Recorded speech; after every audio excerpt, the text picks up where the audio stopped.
10 questions que le jury va forcément vous poser en entretien de personnalité.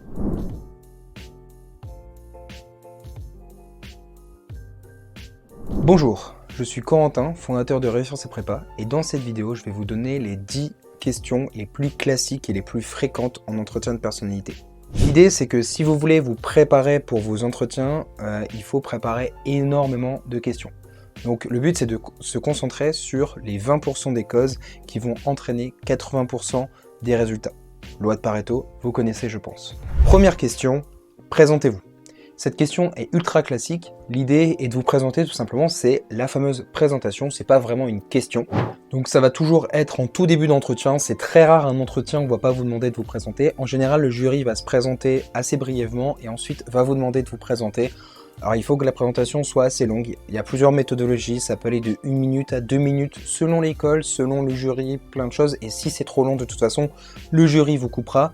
Le but, c'est simplement de présenter vos expériences vraiment très succinctement pour qu'ensuite le jury puisse ensuite vous poser des questions sur ces expériences. Il faut que ce soit une mise en bouche assez intéressante pour qu'ensuite le jury ait la curiosité d'aller vous poser des questions et que vous puissiez, sur vos expériences, et que vous puissiez du coup rester dans votre zone de confort. Donc c'est pour ça que la présentation est à travailler de manière très précise.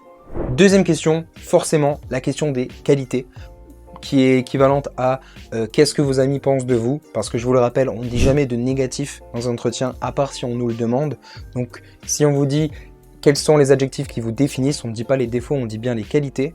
Pour les qualités, vous allez juste citer votre qualité et citer une expérience dans laquelle vous avez fait preuve de cette qualité. Toujours, quand vous citez quelque chose, show, don't tell. Troisième, la question des défauts. L'idée cette fois-ci, c'est donc de citer un défaut. Alors surtout pour le défaut, on ne cite pas de défauts trop extrêmes.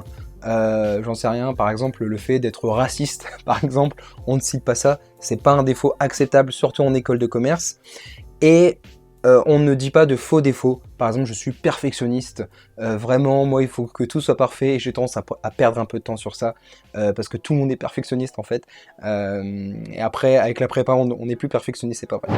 Donc pour répondre à cette question, choisissez un défaut tout à fait acceptable, par exemple le fait d'être stressé, j'en sais rien, et montrez par exemple une situation où ça vous a fait défaut et où vous avez réussi à surmonter ce défaut.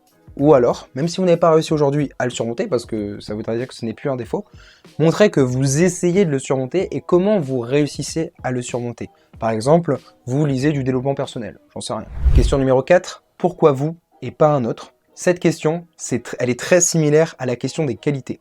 Insistez sur vos qualités et avant tout sur les qualités qui vous différencient du coup des autres, pas des qualités qui soient vraiment communes, j'en sais rien. Pas vraiment de qualité commune, et par exemple ne dites pas souriant. Question 5, pourquoi notre école?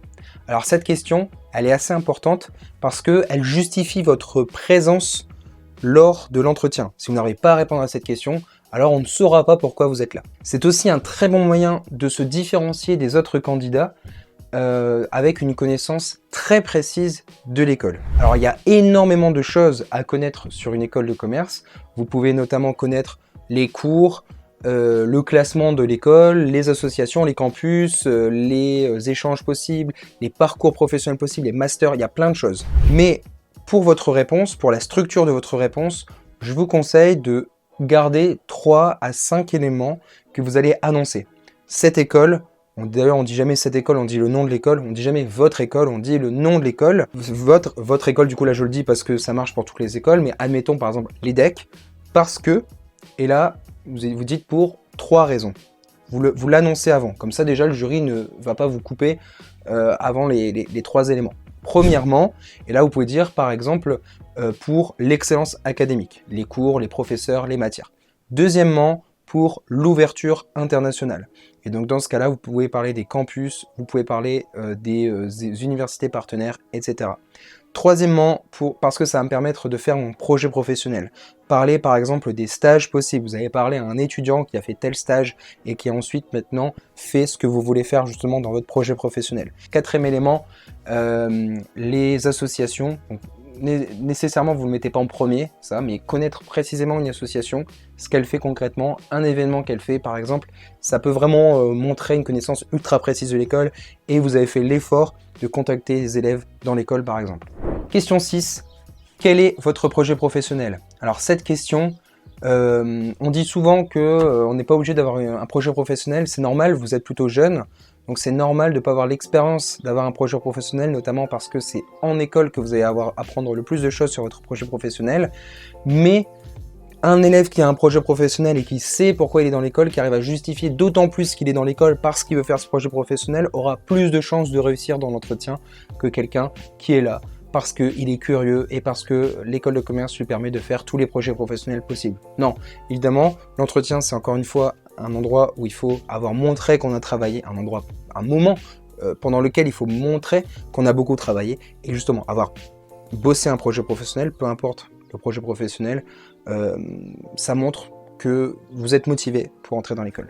La question sur le voyage. Par exemple, aimez-vous voyager? Quel est votre dernier voyage? Ça, c'est une question qui est un peu moins classique que les autres. C'est pour ça que je l'ai mis en 7e position. Mais en gros, cette question, elle est assez logique parce que les écoles ont une ouverture internationale. Donc, il faut montrer que vous aimez l'international. Alors, néanmoins, tout le monde n'a pas eu la chance de faire des voyages à des endroits paradisiaques. Enfin, c'est en tout cas culturellement intéressant parce que c'est souvent de cette manière qu'il faut tourner la question des voyages. Dans ce cas-là, montrez votre ouverture internationale, même si vous n'avez pas voyagé. Question 8. Quel est votre plus grand succès? Pour cette question, il faut repartir de vos expériences. Vous avez votre liste d'expériences et dans vos expériences, essayez de rechercher quelle est l'expérience où vous avez eu le meilleur succès. Attention néanmoins, si on a déjà beaucoup parlé de l'expérience dans laquelle vous avez eu un grand succès, parlez de votre deuxième succès. C'est pour ça que c'est une question qu'il faut préparer. Moi, je vous dirais seulement, pour cette question, préparez une liste de 3 points avec les 3 expériences dans lesquelles vous avez eu votre plus grand succès. Comme ça, vous avez toujours, si jamais votre première expérience a déjà été assez développée, vous pouvez vous rabattre sur une autre expérience. 9. Quel est votre plus grand échec? Donc là, cette question, l'idée, c'est de bien comprendre qu'un échec, c'est pas toujours négatif. C'est parfois même mieux qu'un succès. Alors ça dépend, il y a des gens qui sont pour ou contre cette idée.